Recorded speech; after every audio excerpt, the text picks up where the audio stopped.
Jussie Smollett will be spending 150 days in jail for his hate crime hoax that he had, however, faced up to 3 years behind bars. The former Empire TV star will also have to pay $120,000 in restitution and a fine of $25,000. Now, upon hearing his sentence, this was his courtroom reaction, which some say is worthy of an Oscar. Take a listen. I'm not suicidal. Okay. I am not suicidal. I am innocent, and I am not suicidal. If I did this, then it means that I stuck my fist in the fears of Black Americans in this country for over 400 years and the fears of the LGBTQ community. Your Honor, I respect you and I respect the jury, but I did not do this. And I am not suicidal. And if anything happens to me when I go in there, I did not do it to myself. And you must all know that. And he was taken from the courtroom to jail. Smollett, as you probably know, was found guilty in December of lying to police when he told them he was accosted on a dark Chicago street by two masked strangers in January 2019. He had claimed that the attackers threw a noose around his neck and poured chemicals on him while yelling racist and homophobic slurs and also expressions of support for former U.S. President Donald Trump. At the time, Jesse Jackson's Rainbow Push Coalition and BLM all vouched for Smollett. The judge, however, yesterday, who was handing down the sentence, called him a charlatan and said he had a side in him that has arrogance and narcissism that is disgraceful. The judge also adding Smollett has done real damage to the victims of actual hate crimes. John. Real damage indeed. Let's welcome in our panel to break this all down. Policy analyst and Project 21 member Donna Jackson's here. Also with us, David Harris Jr. You may have heard of the David Harris Jr. show before. He hosts it. Also with us from the Washington Free Beacon, Matthew Foldi. Great to have you all here. Thank you for having me. It is our pleasure. Matthew, wanted to start with you on this one because you seem willing to do something that Jussie Smollett and a lot of the other media don't want to do. You want to take a mea culpa here.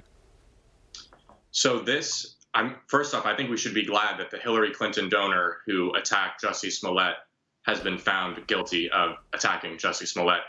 He, of course, gave $2,000 to Hillary Clinton's 2016 presidential campaign.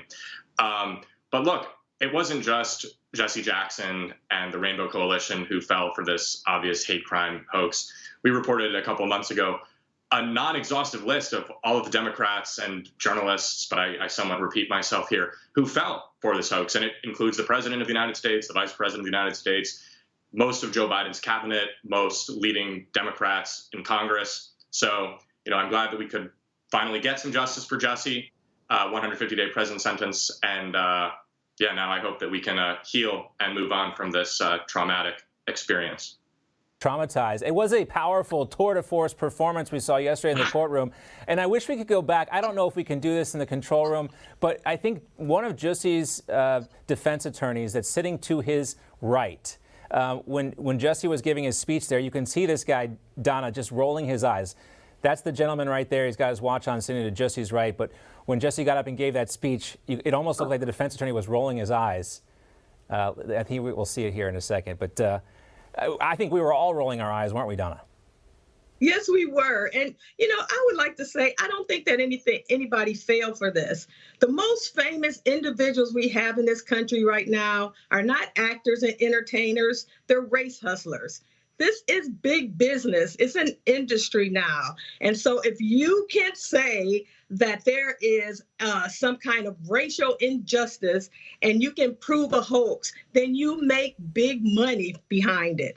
And so that's what we saw. He does not care about any equity, any kind of injustices. He's not speaking out for Black Americans, especially not me.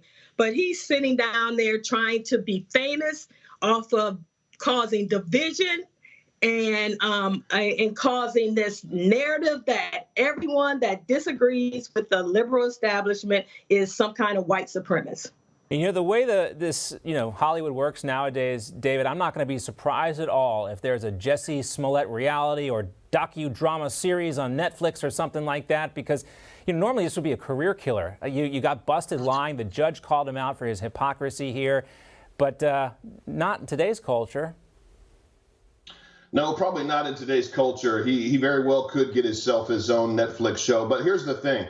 while I'm very thankful that he was caught and exposed as the absolute charlatan as he is, and that the judge absolutely excoriated him, and yes, I did see his defense attorney rolling his eyes when Jussie stood up to declare he's not suicidal. The issue is this man is clearly mentally unstable. When he's saying that he's not suicidal, I actually have a feeling, and I'm praying for the man. Nobody wants to wish ill will on him, but what for a mentally unstable man to go through this type of massive national disgrace and be exposed for the fraud that he is, it would not shock me in the slightest if in the back of his mind he's thinking he may do something to himself in jail, or maybe even try to do something to himself in jail. So what hopefully Americans are understanding is there's a lot of mentally unstable people, and a lot of those mentally unstable people in this country are now in positions of power and leadership that were supporting this mentally unstable individual. So justice for Jussie, but hopefully he doesn't do anything and actually hurt himself. Well, let's dig in on this a little bit, because that's an interesting thing. And, again, I'm sensitive to the mental health issue, and you might raise a good point there, David, on that. And this also brings into question, I think, Matthew, the support structure that Jussie Smollett has around him. As you indicated in your article, there were so many people kind of cheering him on, holding him up as the victim du jour, whatever you want to call it. I know you're not a doctor, of course, but is he being misserved by those around him? I don't know about that, but I think this shows that the demand for racism in America will never meet the supply. There's such a pressure from the left and from liberal journalists to make this claim that America is systemically racist. But how many times have we seen these national hate crimes that end up just being complete hoaxes? And that's a good thing that there is, this is, further proof this is not, of course, a systemically racist country. I lived in Chicago for almost 5 years. And there are no Trump supporters pouring bleach on black gay actors. It's actually Jussie Smollett trying to malign half of the country to boost his own profile. And I don't even think he's that good of an actor. This little show he did at the end of his sentencing, to me, justifies Empire kicking him off. And I think you're right that he'll probably get his own podcast or something like that. But a Netflix show seems a little bit out of the question, given that his acting is about as good as mine. Well, again, I said a docudrama series, so reality, whatever. And I said this too. We were talking about this with the producers this morning. I would have never heard of Jussie Smollett but for this incident. So maybe it's working out for him. And also, I just want to point out too, Mayor Lori Lightfoot, the Chicago mayor, she was one of the folks who was caught off guard and got duped by this whole thing now. But she has come out releasing a statement calling Smollett's actions malicious and wholly fabricated. At least she can admit this now, Donna. Well, I don't think that she really is admitting it. She has to admit it because now the facts are out. That's just like masks were absolutely necessary and now they're not. It's a political year. They're worried about the elections. So when they supported him, I believe that nobody realistically believed that somebody was pouring bleach in 15 below degrees weather. They knew it was a hoax, but they needed that hoax in order to fabricate this environment that everybody is so racist, and we have to worry about anybody that disagrees with us as being a white supremacist. Yeah, I think a lot of people had the same reaction. Oh, this is terrible. How could this happen? Then you read the story, you're like, wait a minute. At 1 o'clock in the morning in downtown Chicago, red hat wearing MAGA supporters in the freezing cold doesn't quite add up here. Like so many examples. You just got to take a step back, and everyone wants to be the first, David, on the scene with the latest, greatest story. But let's all just take a breath and try to contemplate and calculate what could possibly happen, what's plausible even. This didn't even sound plausible. But Jussie Smollett there, as you heard, he didn't do this, David.